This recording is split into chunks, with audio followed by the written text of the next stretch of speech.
100 म्हणजेच 20.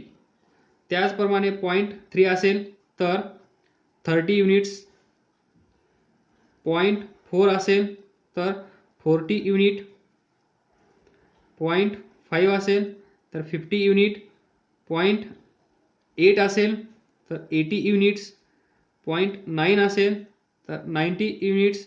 याच्या पुढे काय असतं 1. या बॉडीची इमिसिव्हिटी 1 असेल तर ही बॉडी हीट एनर्जी किती एमिट करत असेल 100 युनिट्स. 1 म्हणजे 100 युनिट्स. 100 युनिट म्हणजेच काय परफेक्ट ब्लॅक बॉडी. तर हे तुम्हाला इथून समजतं. या इक्वेशन पासून किंवा कोएफिशियंट ऑफ एमिशन पासून तुम्हाला समजून येतं की ती बॉडी किंवा त्या बॉडीची पॉवर किती आहे हीट एनर्जी रेडिएट करण्याची. and this will be decided by this number. तर पहा total loss of heat energy for perfect black body is this. तर total loss or net loss of heat energy per unit time per unit area म्हणजेच Q/AT for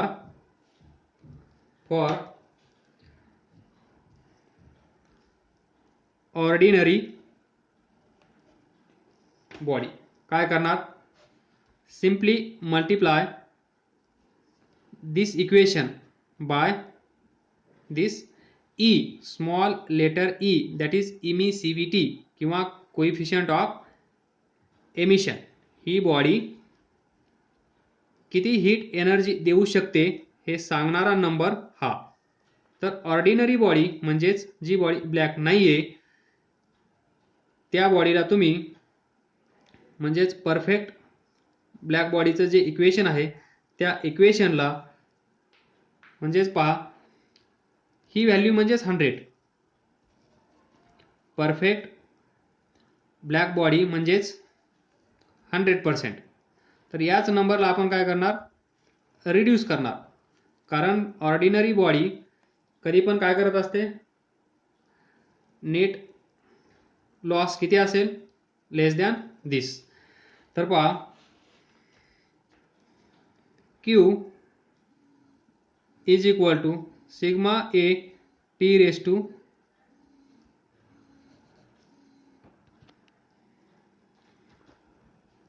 sigma A T raise to 4 minus T naught raise to 4 याला फक्त E नी multiply आपण करणार.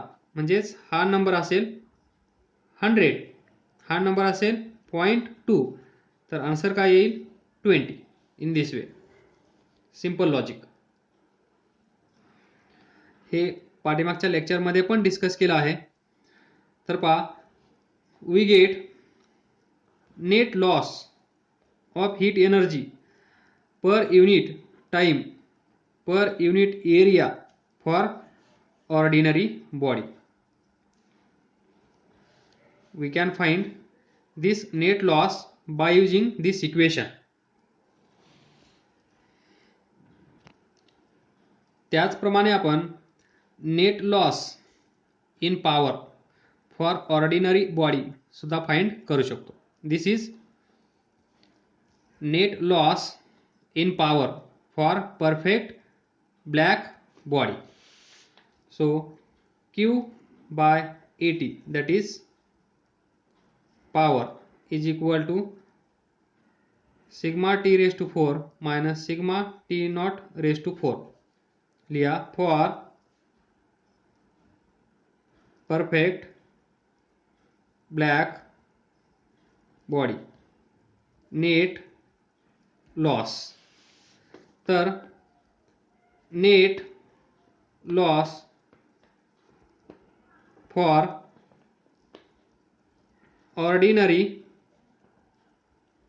Body काय असेल Q by A T is equal to sigma T raise to 4 minus sigma T naught raise to 4 यालाच काय करणार आपण ई नी मल्टिप्लाय करणार. सिंपल. म्हणजेच तुम्हाला इन शॉर्ट ब्लॅक बॉडीसाठी लक्षात ठेवायचं आहे. जर तुम्हाला ऑर्डिनरी बॉडीसाठी ते इक्वेशन यूज करायचं असेल तर तुम्ही काय करणार हा ई लक्षात ठेवणार. Now imagine this is perfect black body. Perfect black body. Temperature T. हे सराउंडिंग्स याचं temperature T naught. Reverse T naught is greater than T. पाठीमागे आपण असं कन्सिडर केलं T is greater than T naught. First case. Now consider T naught म्हणजेच सराउंडिंगचं temperature जास्त आहे as compared to temperature of this perfect black body. तर काय होईल याला भेटणारी एनर्जी जास्त असेल. ती किती असेल sigma T naught raise to 4 power. म्हणजे आता या सिच्युएशनला हे जे सराउंडिंग आहे या सराउंडिंगची याला हीट देण्याची पॉवर किती आहे sigma T naught raise to 4. पण याची पॉवर किती असेल T sigma T raise to 4. कारण या बॉडीचं टेम्परेचर टी आहे सराउंडिंगचं टेम्परेचर टी नॉट आहे. तर नेट हीट एनर्जी ट्रान्सफर और heat energy radiation depends upon its absolute temperature और is directly proportional to fourth power of its temperature. That is T naught raised to 4. या बॉडीचं temperature T आहे त्यामुळे T raise to 4 हे आपल्याला माहित आहे by Stefan's Boltzmann's law of radiation. तर इथे काय होत असेल ही जी बॉडी आहे इमॅजिन करा टेम्परेचर टी आहे साईडला टी नॉट आहे जे की T not greater than T. तर काय होत असेल first we will think for perfect black body then we will convert it into for ordinary body. So for perfect black body काय असेल तर पहा this is perfect black body out going किती असेल टेम्परेचर कमी आहे. जर त्या बॉडीचं टेम्परेचर कमी असेल तर हीट रेडिएशन कसं असेल किंवा रेट कसा असेल कमी. कारण जेवढी बॉडी हॉट तेवढा रेट जास्त. तर आता ही बॉडी सराउंडिंगच्या तुलनेत कोल्ड झाली. कोल्ड झाली म्हणजेच रेट कमी झाला म्हणजेच 3 1 2 3. साईडला देणारे कसे आहेत आता इथे जास्त 1 2 3 4 5 6 म्हणजे 6 ग्रेटर दॅन 3. पण हा 6 कसा आहे इनकमिंग म्हणजे या बॉडीला हीट जास्त भेटत आहे पण ही बॉडी देत कमी आहे. त्यानुसार ही साईड म्हणजे घेण्याची दॅट इज टी नॉट किती असेल sigma T naught raise to 4 देत किती आहे सिग्मा टी रेस टू 4. जास्त काय आहे दिस नंबर. तर इथे काय होत असेल ही बॉडी देत कमी आहे घेत जास्त आहे, तर इथे काय होत असेल, gain. So net gain in thermal energy, net gain in thermal energy किती असेल, Q by AT is equal to sigma T naught raise to 4 sigma T raise to 4. Sigma common घेऊ शकता, T naught raise to 4 T raise to 4. जो जास्त आहे इथे T naught greater आहे, so T naught raise to 4 minus T raise to 4. पाठीमागे पहा, इथे T is greater than T not, so T is first, याच्यातून हा मायनस. इन शॉर्ट लक्षात ठेवण्यासाठी जिथलं टेम्परेचर जास्त आहे तो अगोदर, त्याच्यानंतर दुसरा, किंवा त्याच्यातून हा हायर मधून लोअर मायनस करायचा, असं लक्षात ठेवा. तर लिहा मग हेच इक्वेशन, इथेच लिहा. फॉर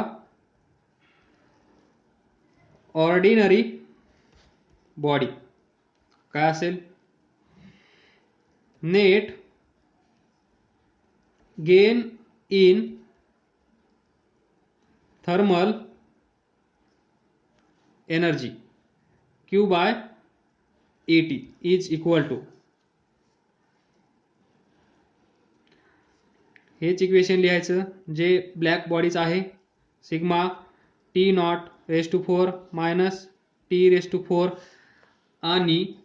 आणि काय करायचं, या इक्वेशनला E नी मल्टिप्लाय करायचं, ज्याला आपण म्हणतो E इज इमिसिव्हिटी किंवा कोएफिशियंट ऑफ एमिशन, किंवा RO डिवाइडेड बाय RB. लक्षात ठेवा. So we get two equations, net gain Q by AT is equal to sigma T naught raise to 4 sigma T raise to 4 म्हणजे sigma T naught raise to 4 T raise to 4. इथून तुम्ही असंही लिहू शकता, Q is equal to sigma A T naught raise to 4 T raise to 4 Q by AT. तर इथे लिहा perfect black body, then net gain Q by AT sigma direct लिहितो T naught raise to 4 minus T raise to 4 into E. हे equation असेल पॉवरसाठी, हे equation असेल पॉवरसाठी, त्याचप्रमाणे हे इक्वेशन असेल पॉवरसाठी और energy radiated per unit area per unit time, कारण Q by AT is what, power, that is R. या इक्वेशनचा वापर करूनच आपण Q फाइंड करत असतो. सिग्मा AT हा AT इकडे जाईल, टोटल हीट एनर्जी किती रेडिएट झाली आहे हे फाइंड करण्यासाठी आपल्याला ए इकडे घेऊन जावं लागेल, टोटल एरिया, T इकडे घेऊन जावं लागेल, total time.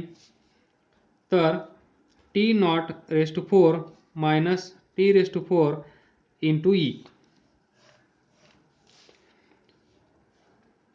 Power, total amount of heat energy radiated, हे कशासाठी असेल, फॉर ऑर्डिनरी बॉडी. यावरचेच क्वेश्चन विचारले जातात. नेक्स्ट कन्क्लुजन किंवा MCQ. Number 1, net loss of heat. आपण पाहिला net loss of heat energy per unit area Q by AT. Net loss of heat energy per unit area per unit time is directly proportional to fourth power of its absolute temperature. पहा Q by AT, T naught raised to 4, T raised to 4, that is fourth power of its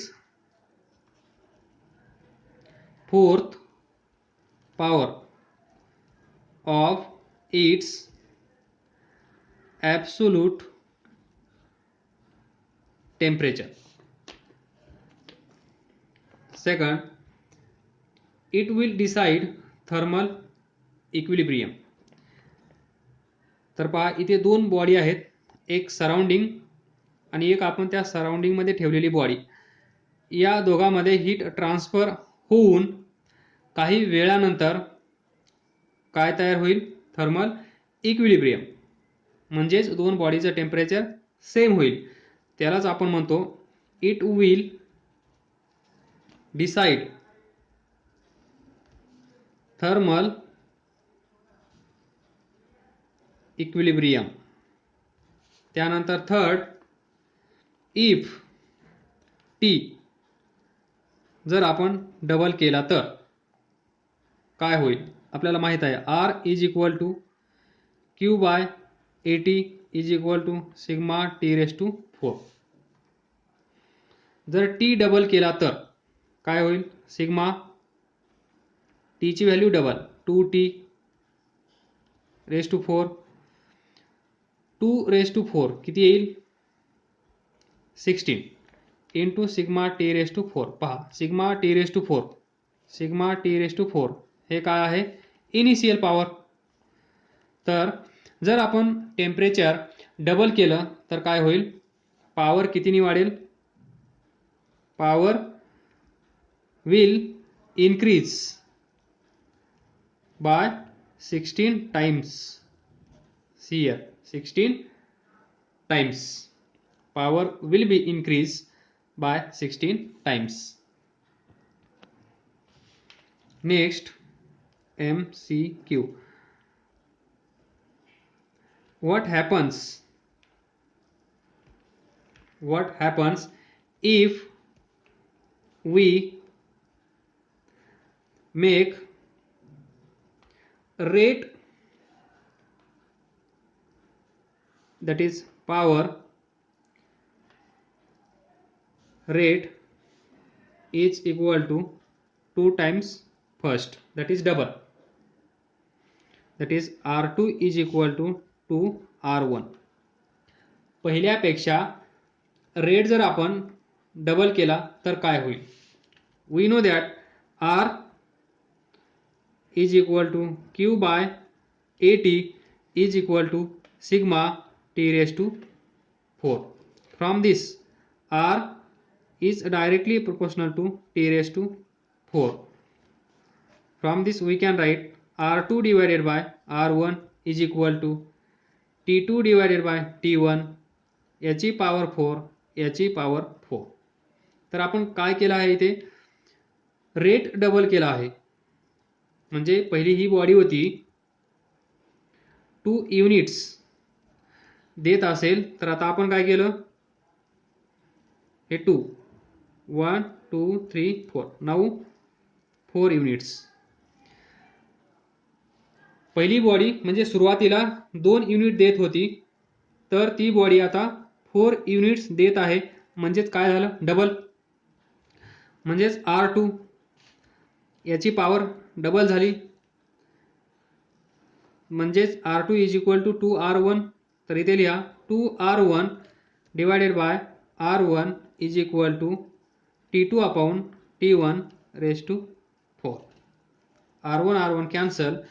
तर इथून लिहा T2 upon T1 raise to 4 is equal to 2. आणि आजपासून लक्षात ठेवा, इथे पहा T⁴ आहे, पाठीमागं पण सांगितलं आहे T2/T1. याला तुम्ही कसं लिहू शकता? स्क्वेअर लिहू शकता इज इक्वल टू 2.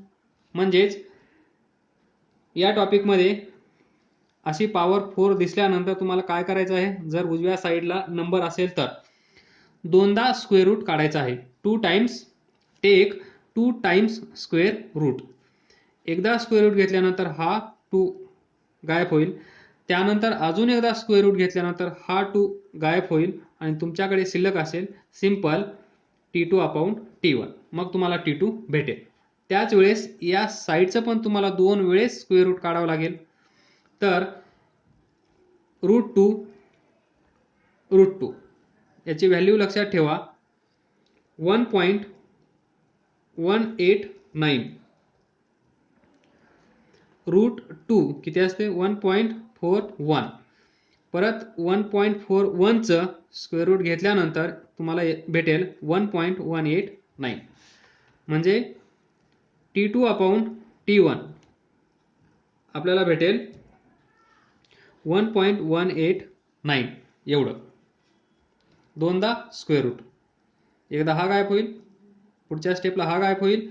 त्याचप्रमाणे इकडे पहिलं स्क्वेअर रूट, दुसरं स्क्वेअर रूट, याचं स्क्वेअर रूट काढा, त्याच्यानंतर तुम्हाला असं भेटेल 1.41 आणि याचं स्क्वेअर रूट काढल्यानंतर हा नंबर भेटेल 1.189.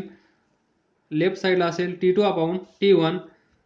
मग T2 is equal to 1.189 T1.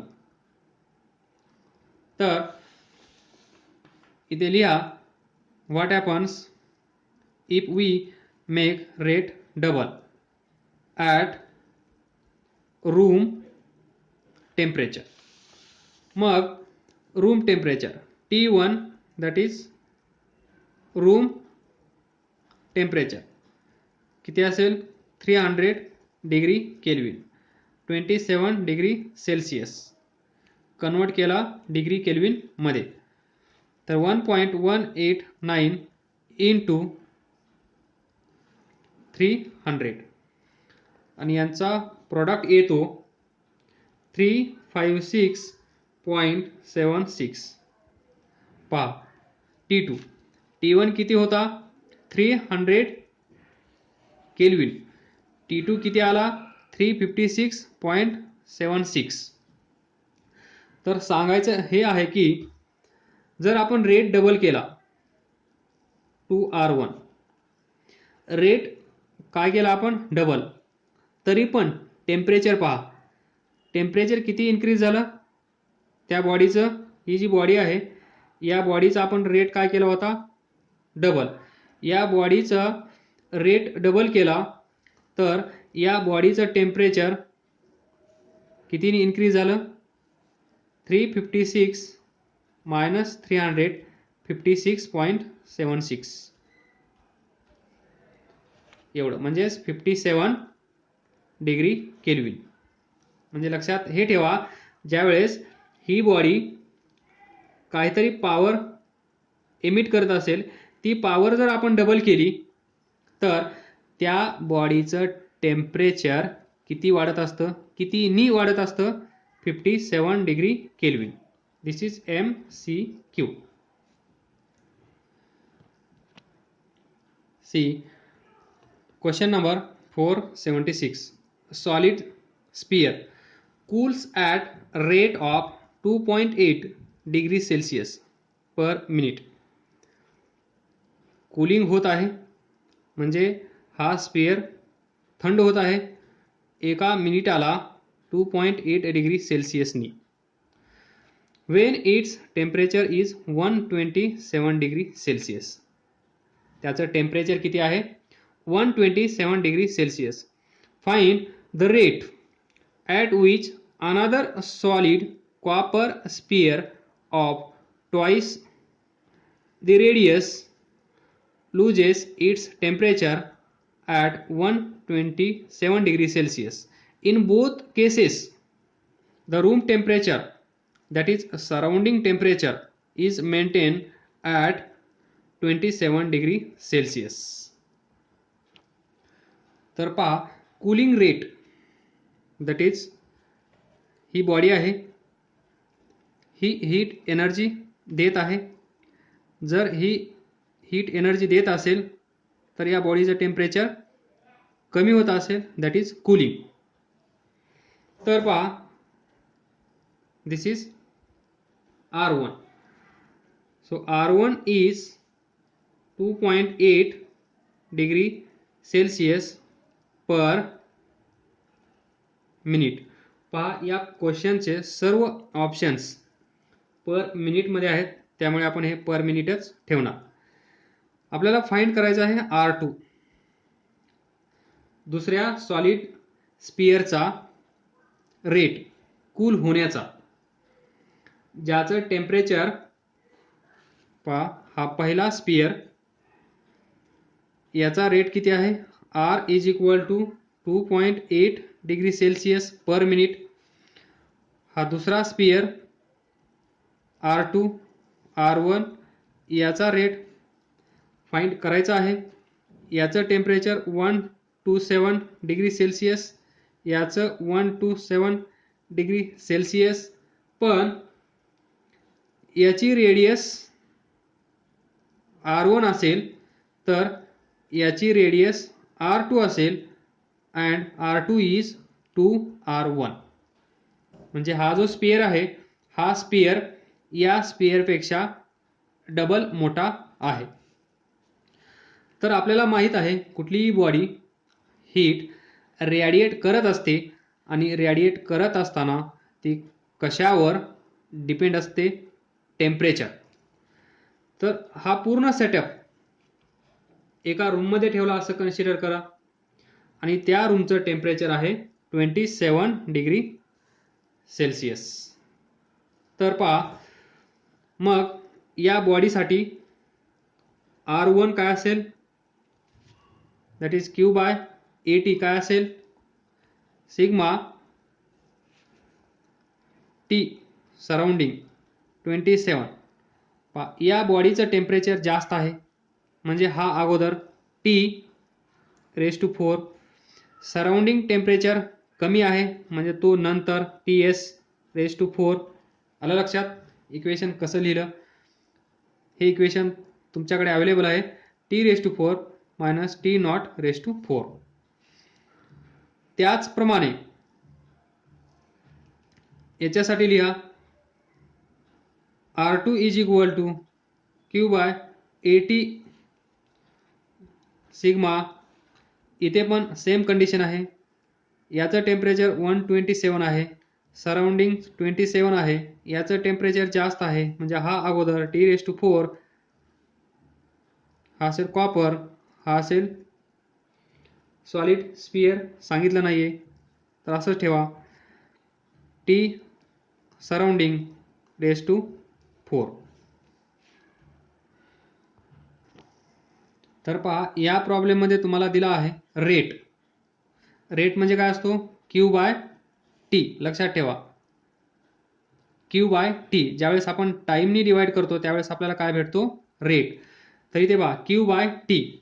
तर हा A इकडे जाईल, हा A इकडे जाईल, तर R1 is equal to Q by T is equal to sigma A T⁴ T⁴ surroundings. Equation 1 लिहा आणि या इक्वेशनवरून R2 is equal to Q by T is equal to हा A इकडे जाईल, sigma A T⁴ minus Ts⁴. Equation number 2. तर पहा divide equation आपल्याला पाहिजे काय, R2 डिवाइड 2,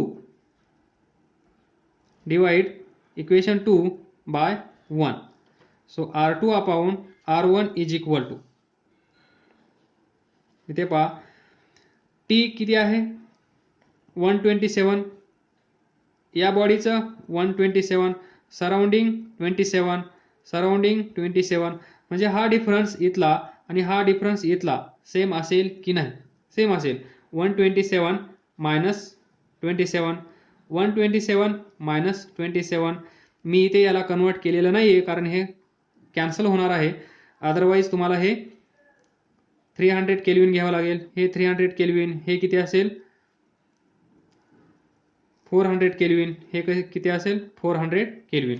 याच्यामध्ये 273 ॲड करायचं आहे डिग्री केल्विनमध्ये कन्वर्ट करण्यासाठी. 2 3 4 400. तर हे कॅन्सल होणार आहे, सिग्मा कॅन्सल होणार आहे. तर पहा ए 2 असेल म्हणून 2 R1 साठी A1, कारण